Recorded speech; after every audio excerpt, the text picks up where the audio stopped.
10 creepiest and most haunted houses in the US. LaLaurie House, New Orleans, Louisiana. Bought in 1831 by Marine Dolphin LaLaurie and her husband. This elegant New Orleans mansion was the height of luxury for its day. However, it held a far more sinister secret in its slave quarter and attic space. While Madame LaLaurie seemed normal to her white high society counterparts, she enjoyed the sadistic torture and murder of her slaves in private. In 1834, a slave that had been chained to the stove in the kitchen started a fire in an attempt to either commit suicide or gain help. And it was at this time that the chained and mutilated slaves were found, causing a huge backlash of anger that culminated in a large mob descending on the mansion and destroying it. LaLaurie escaped and fled to France, where she died about a decade later. The after effects of her malicious actions are still felt to this day. However, as extreme paranormal occurrences have been routinely reported at the mansions ever since the mid-19th century, screams and groans are often heard, and apparitions of chained and mutilated slaves are often seen, much to the horror of the visitors. Some have even reported being attacked by what appears to be the spirit of Madame LaLaurie. William Kehoe House, Savannah. Formerly the home of William Kehoe and his family, this 1892 house later became a school, a funeral home, and today it's operated as a historic inn. The Kehoe family, however, seems to have remained in the residence long after their deaths, going about their usual routines while also interacting with guests and staff. Mr. Kehoe has often been seen sitting at a desk, writing, or sitting on the beds of sleeping guests. Mr. Kehoe has been seen throughout the house as well, and on one occasion opened all of the exterior locked doors on the first floor simultaneously. The young twin boys of the Kehoes, who died in a childhood accident, have also been seen roaming throughout the house, and the noisy footsteps can be heard as they run across the upper floors. The Amityville Horror House, New York.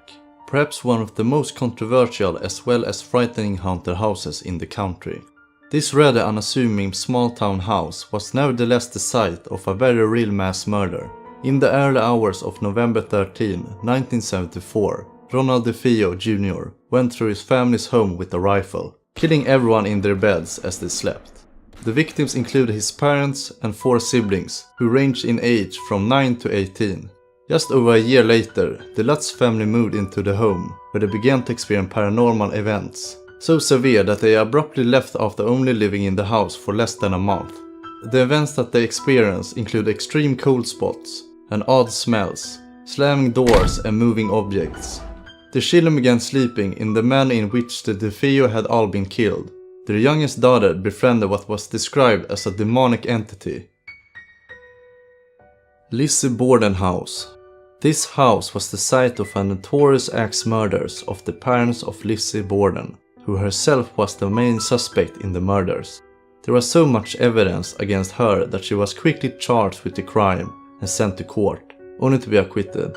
No other person was charged with the murders, making this one of the nation's most well-known unresolved murder cases.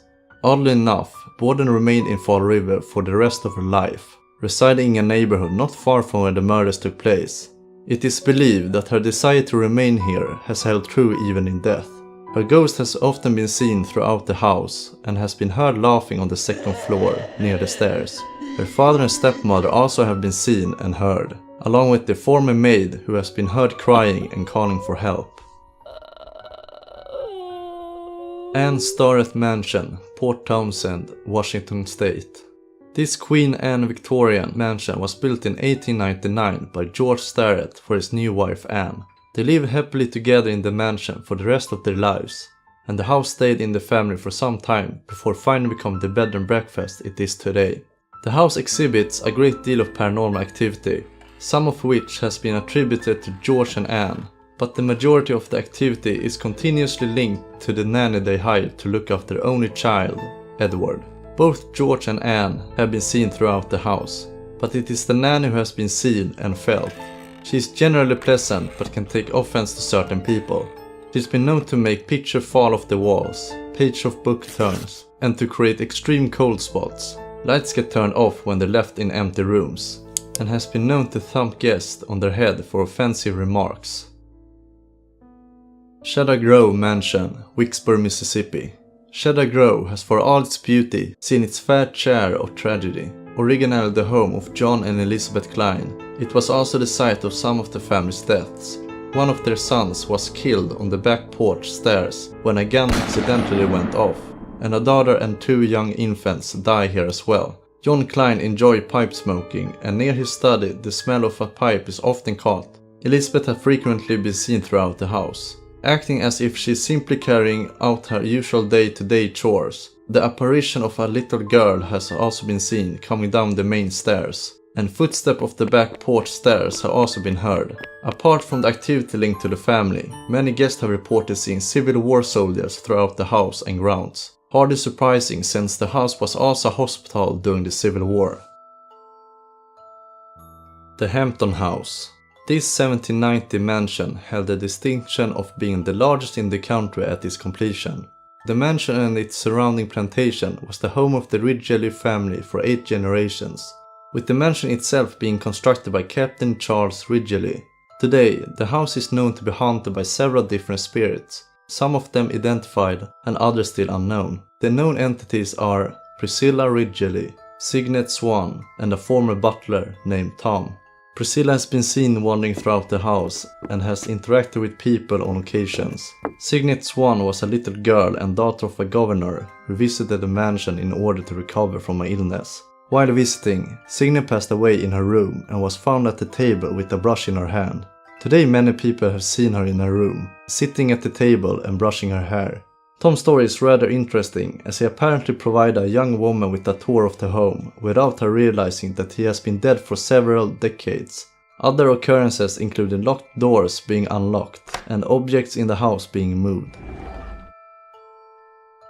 Morris Yummel Mansion, New York City.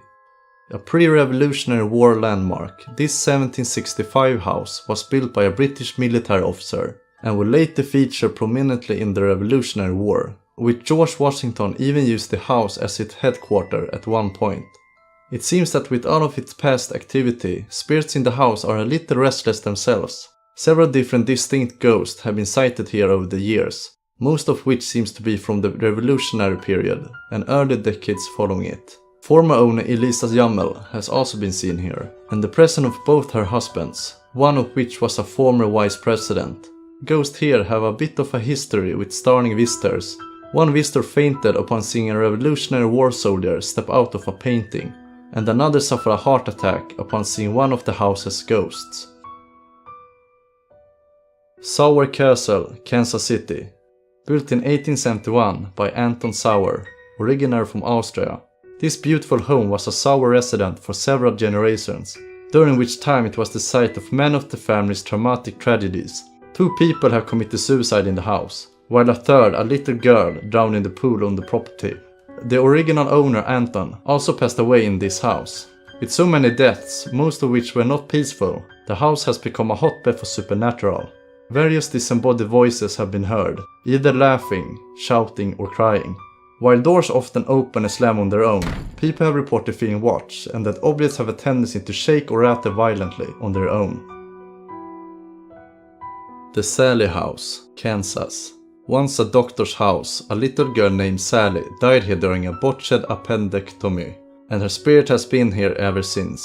When a family moved in during the 90s, this little girl began to create mischief, knocking pictures down, toying with electrical items, and leaving a trail of their child's toys throughout the house. This activity eventually escalated to a violent level, but while they originally thought it was a little girl that their child had seen, they later learned throughout the medium that it was actually a middle-aged woman responsible for the violence.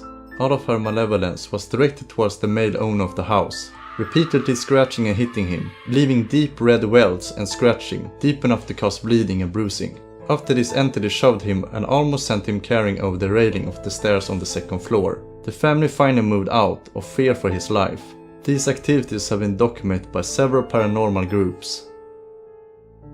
Thank you for watching. If you liked this video, don't forget to like and subscribe for more top 10 videos.